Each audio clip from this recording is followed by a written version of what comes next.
Donc aujourd'hui j'ai passé une petite explication sur le PVC, sur le collage du PVC. C'est un sujet très con, mais faut pas se prendre la tête non plus, hein. Mais par contre faut que ce soit bien fait. Surtout un égout, s'il est mal fait, donc la pente c'est préconisé entre un et 3 cm au mètre. Tu peux faire plus, mais après tu accélères le fluide à l'intérieur. Donc si tu n'as pas de ventilation primaire ou si c'est mal ventilé, tu as un risque de désiphonnage plus important. Bon, on peut parler longtemps du PVC, notamment le phénomène d'autocurage. L'autocurage, c'est la capacité du PVC à se remplir, à s'auto-nettoyer. Donc, il faut qu'il se remplisse suffisamment pour qu'à l'intérieur, il y a la merde qui parte. Donc, ça s'appelle l'autocurage. L'autocurage est important. Attention, hein. Si par exemple, moi j'ai eu le cas une fois quand j'étais gamin, avec mon frère, on avait réparé un égout une fois. On avait mis du 125 pour une cuisine, diamètre 125. La connerie de la vie tu peux pas savoir. Donc, en fait, ce qui se passe, c'est qu'il n'y a pas d'autocurage. Donc, le gras se dépose, crac, crac, crac, il se dépose constamment. Ça fait comme un ruisseau hein, qui s'engorge. Et pourtant, il y avait la pente, hein. Mais le gras, il n'y a pas d'autocurage. Donc, il faut que ton égout se remplisse. C'est important. Au moins, je crois que c'est dans le DTU. Bon, là, je l'ai oublié, mais je crois que c'est 2/3 ou 3/4, un truc comme ça à minima. C'est important. Si ton égout se remplit pas, il s'auto-nettoie pas. Et tu verras, notamment pour les cuisines, quand tu as un lave-vaisselle, le lave-vaisselle, ça te pourrit les égouts d'une force. En réalité, ce qui se passe, c'est que tu as une eau chaude qui est sortie. Donc ton eau avec la graisse, elle est à 50 et quelques degrés, voire 60, voire 70 même certaines fois. Et donc, elle se dépose au fur et à mesure dans le tuyau.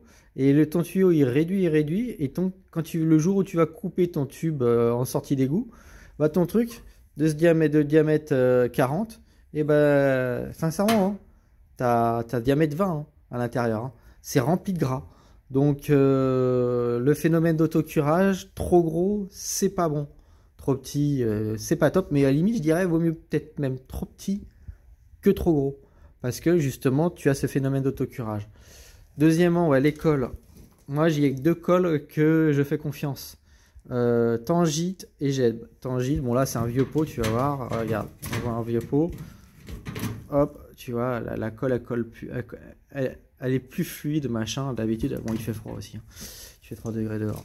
Mais voilà, donc quand tu fais beaucoup de raccords, que tu as beaucoup de trucs alignés les uns derrière les autres, d'abord, premièrement, tu prends un pot neuf. Deuxièmement, tu ne ponces pas, tu nettoies avec un chiffon, mais tu mets pas de décapant, tu mets rien, t'inquiète, la colle, moi je fais double encollage, la colle elle va faire son taf, il n'y a pas de problème, hein.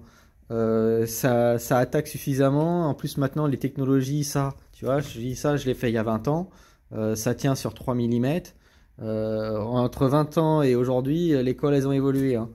Donc ça marche très bien. Bon, forcément, hein, si tu ponces, c'est mieux. Si tu mets du décapant, c'est mieux.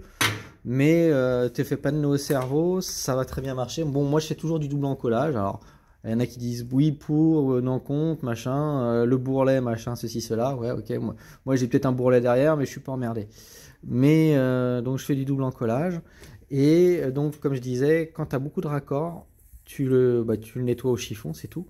Et tu les emboîtes comme ça. Parce que sinon, tu vas accélérer la prise. Et déjà que tu n'as pas beaucoup de temps parfois pour emboîter les trucs, là ça va être une catastrophe, tu vas te prendre la tête. Donc si tu veux du temps, bon, et en plus il ne faut pas qu'il fasse trop chaud, parce qu'en plus quand il fait chaud, le temps de prise il est vraiment très très court, tu as intérêt à te sortir les doigts que c'est pas permis. Donc voilà, te prends pas la tête sur le PVC, l'école, si tu en prends de la bonne, ça marchera. Et surtout déconne pas trop sur les pentes. Et aussi voilà, les coudes, si tu peux mettre le plus de coudes à 45 possible, parce que les coudes à 90, quand le fluide il arrive sur un coude à 90, le fluide il tape et tu casses l'énergie du fluide et après il repart comme ça. Tandis que là, bah, tu as ce vecteur là, donc du coup il est légèrement transféré, mais tu gardes toujours de l'énergie.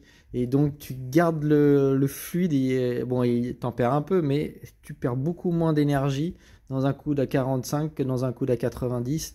Et en pied de chute, surtout en pied de chute, tu mets des coudes à 45 parce que sinon ça tape, ça vient taper le pied de chute. C'est quand tu as une colonne montante et en pied de la colonne montante, bah, tu mets un coude à 45 degrés pour casser l'impact qu'il y aura et que ça tape moins dans le tuyau.